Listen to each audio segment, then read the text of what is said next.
Chapter 4. The answer is yes. Kandima and Chaya windowed rice over a big mat in the shade of a durian tree. They heard Elijah's shrill little voice from far up the mountainside. "The Tuan comes! The Tuan comes!" Both girls looked up. "Is it really the Tuan?" Kandima strained her left eye, but it had now become so sore and red that she could not see very far. "There are two Tuans." Chaya shaded her eyes with her hand. "One of them is our Tuan. The other one I have never seen before. He is taller." Mukit and Elijah were running to meet them. Chaya dropped her winnowing basket and walked around the house to get a better view of the visitors. Kandima went into her hut.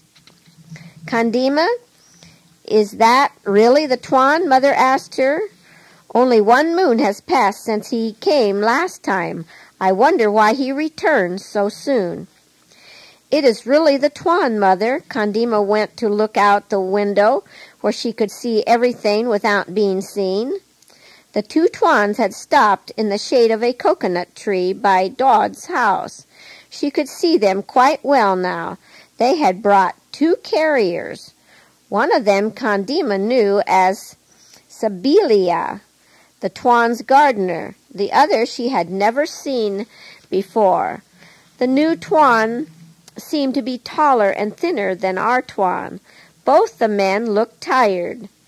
Dodd had just sent Mukit up the coconut tree to knock down some green nuts. The carriers had leaned the babulians against the wall of Dodd's house. The village people had already begun to flock towards the visitors. The whole company watched Mukit as he scrambled up the tree like a monkey. He hung onto the fronds of the top of the tree and used his right foot to push off the heavy nuts. "That's enough," the Tuan shouted to Mukit. "We shall want more coconuts another day." Mukit kicked off 3 more and then slid down the leaning trunk of the tree. Dodd brought his big chopping knife from his house, and with one heavy stroke he cut off the top of each nut. This blow left a little hole about 1 inch across. He passed the nuts to the visitors as he opened them, and they began to drink the delicious coconut milk. When they had emptied the nuts, they handed them back to Dodd, who split them wide open with his chopping knife and carved a little shovel out of the rough shell for each person. They scooped out the soft meat of the green coconut and ate it as though they enjoyed every bite. By this time, all the village knew that the 2 Tuans had come. Everyone wanted to know who the new Tuan could be. Our Tuan explained that he came from the big school in Singapore, so the villagers gave him a name at once, the Guru. Kandima knew that Guru meant a teacher. Kandima longed to join her parents and Chaya as they followed the eager crowd to the teacher Dodd's house, but something held her back. She could see and hear everything from her window. "This is my brother," the Tuan laughed and put his hand on the Guru's shoulder. "Doesn't he look like me?" Someone in the crowd spoke out and said that they didn't look alike at all. "Well, his wife and my wife are sisters. Doesn't that make us brothers?" Everyone agreed that such a thing could make them closer than brothers. The people thought it a good joke. "You should have sent word that you were coming," Mukit's mother said. "We would have prepared cakes and rice and curry and given you a fine welcome." "Come, I will help you cook a meal for the Tuans," Kokit's daughter had spoken. The 2 women came down the hill towards Kokit's house. Kandima joined them there.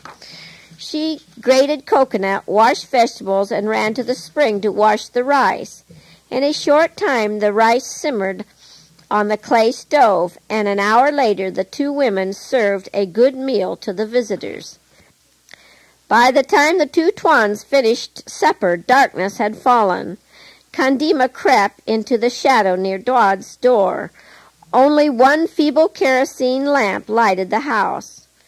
Drawn by a powerful urge to see and hear everything, she climbed the ladder and sneaked into the room. She crouched down behind old blind Kukit, who had been led in by his son-in-law, Gulan.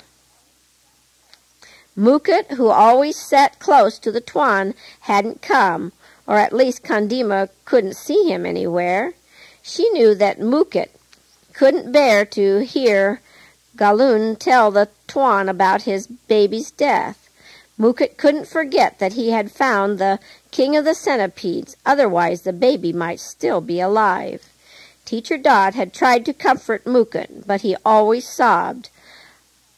I can't forget how Kukit's daughter cried that morning. Where is Kandima? Tuan asked the first thing after the whole village had crowded into Dod's house. Will someone bring Kandima? I want to see her. Several strong hands dragged Kandima from her hiding place and pushed her towards the Tuan. With a bright smile, he drew her down on his knee. Then he went on talking to Teacher Dodd. I hope this child's parents have changed their minds about my plan. He looked down at Kandima. Her eye is no better. Have you talked over the matter with them? Teacher Dodd spoke in a low voice. They are sorry that they refused your offer. They can see that the eye gets worse every day. I think you will find them willing this time. Wait and see. Would you like to go to my house, little one? The Tuan whispered into Kandima's ear. 7 children live in my house, he told her. 2 boys and 2 little girls, a big boy and 2 big girls. Yes, there is a baby, too. That makes 8 altogether. The small ones are Nancy, Peter, June, and Benny. They will play with you. They wait for you now. Kandima wiggled with delight. She looked out from under her mop of tangled hair at Father. He had heard Tuan's loud whisper, and he smiled at her. She knew the answer was yes. At once she swung off into a dream of such wonder and glory as can scarce be imagined. The talking buzzed and droned about her. Teacher Dodd told the long story of Gulan's baby and the babulian and the centipede. In mercy, he omitted the name of the boy who had found the king of the centipedes. Kandima spotted Mukit hiding in the very place she had chosen when she crept into the room, right behind blind Kukit. As the story came to its sorrowful ending, Kandima searched the Tuan's face for anger, but she could see nothing in those kind eyes but deep sympathy. She knew that Mukit must feel better. My friends, do not grieve more. The deep, kind voice shook with sadness. The Tuan looked first at Galun, then at his weeping wife. See, we are all your friends. I am sure God will give you more little ones, and you will trust them to his mercies rather than to the charms of witchcraft. You will find that a much better way. Both the Tuan and the Guru commended Father for his decision to let Kandima go with them down to the great seaport town. With kind and careful words, they also told him that they must send Kandima to Singapore, a great city many days distant by steamship. Kandima could see her father tremble with dread and sorrow. How can I let her go so far away among strangers? Will she not die of homesickness? It will be as though she had already died and lay out there in the hillside with Gulan's baby. Father held his head in his hands for a long while. At last he raised his eyes to search the Tuan's face with desperate eagerness. Will you take her there yourself? He asked. No, the Tuan kindly answered, but here is my brother who has 2 little daughters of his own. He is going back to Singapore in 4 days, and he will care for Kandima as he cares for his own little children. Father turned towards the guru and studied his face for a long time. Kandima thought that the guru looked as kind as the Thorn. "Will you go with these men, Kandima?" Father spoke in a stern and husky voice. For answer, she threw both arms around the Thorn's neck and hid her face on his shoulder. Father held out his hand to the guru. "She may go," he said, and taking Kandima in his arms, he picked his way through the darkness to his own hut. Again Kandima lay on her mat, straining her ears to hear what Father and Mother were saying. "I have told the Thorn that she may go." Father's voice sounded tired and discouraged. "I suppose it is best," Mother agreed after a long silence. "She grows worse every day. What good will she ever be, blind and useless? What man will ever want her for a wife? It is painful to look at her. I can hardly bear to look at her myself." Kandima slept little that night. Early the next morning she ran down to the spring. She gazed into the pool for the second time since the accident. She shuddered. A terrible face looked back at her. The blind eye had become a horrible gray mass which stuck out from the eye socket so far that the lid could not close. The left eye looked red and sore. The black tangled hair over the sad, miserable face made her cringe. She turned from the sight, trembling all over. Yet the Thorn had looked at her with kindness and tenderness, and he had held her close in his arms all evening. She knew now why she wanted to go with the Thorn. He loved her in spite of her ruined face, and she loved him back with all the strength of her body, mind, and soul. "I am going with the Thorn." Kandima came upon Mukit going down to the spring to bring drinking water for his mother. "I will go tomorrow. It is possible I shall stay a long time if I like his house and his children. I may even become one of his daughters." Mukit looked defeated. He mumbled something about wishing he had a sore eye so that he could go down to the Thorn's house. Kandima scarcely heard him. "Elijah, I am going to the Thorn's house." Mukit's little cousin had come around the corner of the house, and Kandima could not keep from telling the good news to everyone. "I will see his house and all of his children." She swept her hand across the valley with a gesture that included a great multitude of children. "It will be very useful to me to see all these things."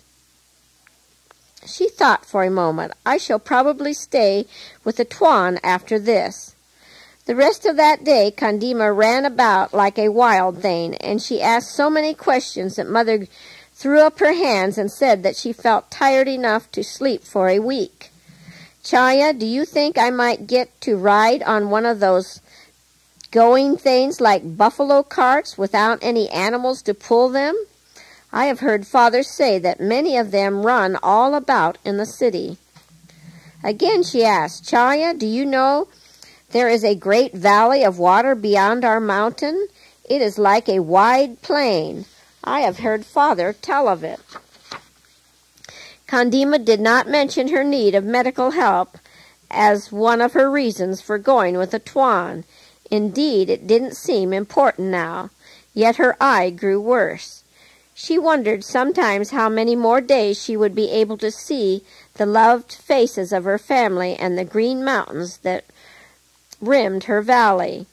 That evening all the village people gathered at Teacher Dodd's house to sing.